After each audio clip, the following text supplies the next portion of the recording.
Hello, I'm Bonnie Urbay. Welcome to TTC Extra. The Las Vegas police have issued a warrant for the DNA of the world's third highest paid athlete in connection with a suspected rape.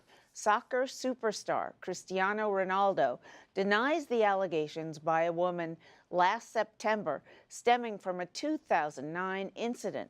News of the warrant came one day after an English model claimed Ronaldo threatened to kill her when they were dating. He denies ever meeting her. So Sabrina Schaeffer, in addition to being a multimillionaire, Ronaldo is the second most followed person on Instagram, which shocked me because I've never even heard of him, but I'm not a sports fan. Yeah. Is this case flying under the radar because he's an athlete? Well, I think that it's consistent with a pattern we've seen, right, where a lot of these accusations are against people in positions of power, especially in the entertainment, sports world, politics, of course, a little less in the business world.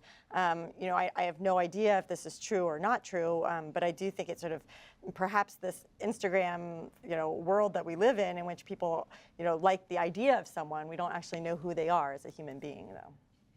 There's a documentary out right now on R. Kelly, who is the rap singer who in 2008 was acquitted even after videos showed terrible things and of sexual abuse of young girls, pedophilia essentially. And he was acquitted in that case and yet has continued apparently. There's been a wonderful documentary done and now it's turning public opinion. So I'm glad you're covering this because you're right, it hasn't not been sufficiently covered.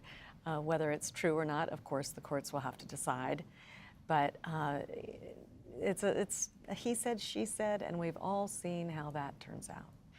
I think also from the standpoint of sports and culture, I think that the Me Too movement and some of these accusations have been more front and center in the United States. And I think culturally speaking, we're finding that Europeans or people that are in other countries, frankly, have not viewed this through the same lens that we are, which is why we don't really hear a lot about Ronaldo, not because it's not significant or controversial, but because he's, yeah, exactly. He's a star there. Right. More so than here. But also, the Me Too movement is kind of petering out, at least in terms of major accusations, which we were seeing, one week after another in 2017, 2018. So does this mean the movement is still alive and around and strong? Well, I think what's happened is a movement has translated into policy change. I mean, you look, for example, even in this new Congress, the first things that they did was actually to pass new rules regarding sexual misconduct of members of Congress and to, kind of put it in their pocket saying you've got to pay your own settlements instead of having the taxpayer do it. And so I think that what you've seen is, the highlight of a movement that really is beginning to transform the culture, and then those culture shifts are happening in business, in politics, and we'll see about sports. I mean, I have my doubts because I think there are so many sports owners that make so much money off of these athletes that they let a lot of behavior slide that shouldn't, whether it's rape and sexual assault or domestic violence and you name it. And I think the fans that's right. I remember during the NFL scandal a couple of years ago thinking, how many people just don't really care? They shrug their shoulders and they turn the TV back on. And I thought, I don't know, you have some ownership over this. You are the people who are making the money for them. So, speak up. Yeah, well, the way to get to it is really through their sponsors and supporters. I mean, going at, the corporate sponsors and, and I think some of the movement has tried to do that so that it then calls to attention what needs to be done to fix the problem. Yeah, you see that with R. Kelly. Tom Joyner just has said he will not play anymore R. Kelly.